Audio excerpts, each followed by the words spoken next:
సదా నన్ను నడిపే నీ చెలిమే.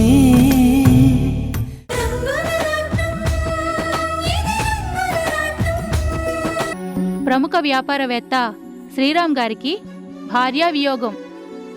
రాణి ఇండస్ట్రీస్ వ్యవస్థాపకుడు, యువ పారిశ్రామికవేత్త, ఉత్తమ వ్యాపారవేత్తగా బహుమతి అందుకున్న శ్రీరామ్ గారి సతీమణి సీత మరణించారు.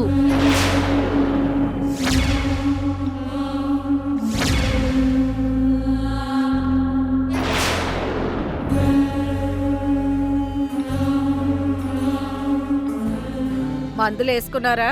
ఇంకా లేదమ్మా. ఏమమ్మా, మందులు వేసుకోకుండా అలా కబుర్లు చెప్పుకుంటూ కూర్చుంటే ఎలాగా? మీకున్న బీపీలు షుగర్లు వాటంతట అవే ఎగిరిపోతాయి అనుకున్నారా? వేలకు మందులు వేసుకోవాలని తెలీదా మీకు? వెళ్ళండి మందులు వేసుకోండి. కూర్చున్నారు ఊరికే.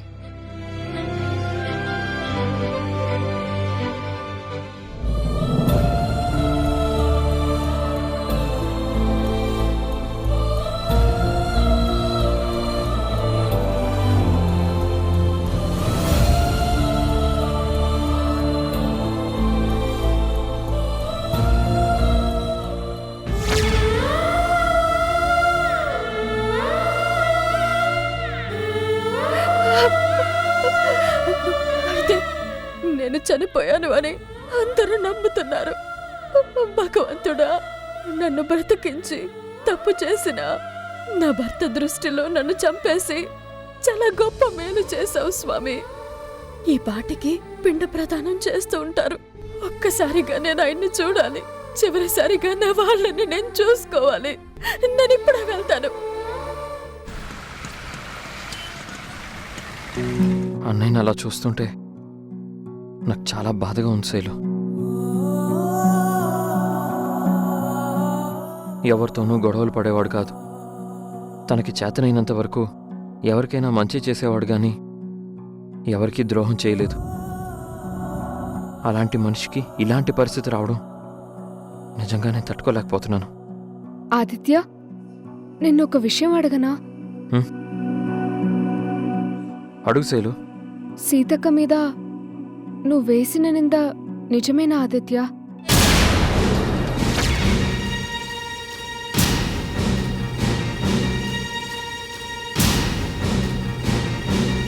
నాకు తెలిసి సీతక్క ప్రాణం పోయినా తప్పు చేసే మనిషి కాదు ఆదిత్య. అలాంటిది నువ్వు తన గురించి ఎందుకలా మాట్లాడావు? నువ్వు అన్న మాటల్ని సీతక్క అబద్ధం అని చెప్పకుండా ఒక రకంగా ఆ నింద నిజం అన్నట్టుగా లెటర్ రాయడం, అందులో నీ తప్పు ఏది లేదు అనడం నిజంగా ఆశ్చర్యం అనిపిస్తుంది ఆదిత్య. నిజంగా సీతక్క తప్పు చేసి ఉంటే నువ్వు ఇప్పుడు ఇంత బాధపడేవాడివి కాదు ఆదిత్య. సమాధానం లేని ప్రశ్నలు చాలా ఉన్నాయి. శైలు, ఇప్పుడు నేనేం మాట్లాడలేను. నన్ను మాట్లాడించినా నీకు సమాధానం దొరకదు. అదేంటి ఆదిత్య? అదంతే శైలు, ఇప్పుడు నేనేమీ మాట్లాడలేను. నేను ఒకటి మాత్రం చెప్పగలను. సీత వదినికి రామన్నయ్య అంటే ప్రాణం. మరి అలాంటప్పుడు ఎందుకు సీతక్క గురించి? శైలు,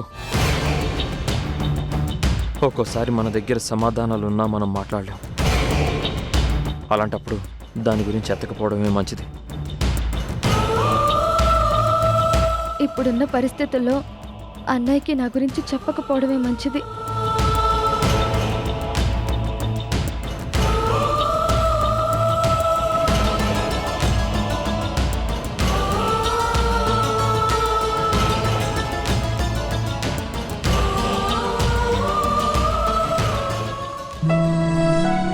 సరే ఆదిత్య, నువ్వు కూల్ అవ్వు.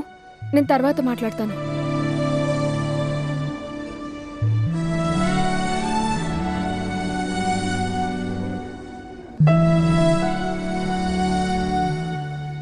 ఏంటమూల్య, ఏదో మాట్లాడాలని వచ్చి ఏం మాట్లాడకుండా వెళ్ళిపోతున్నావు? ఏమైంది? ఏం లేదులే శైలు. అమూల్య, నాతో కూడా చెప్పవా?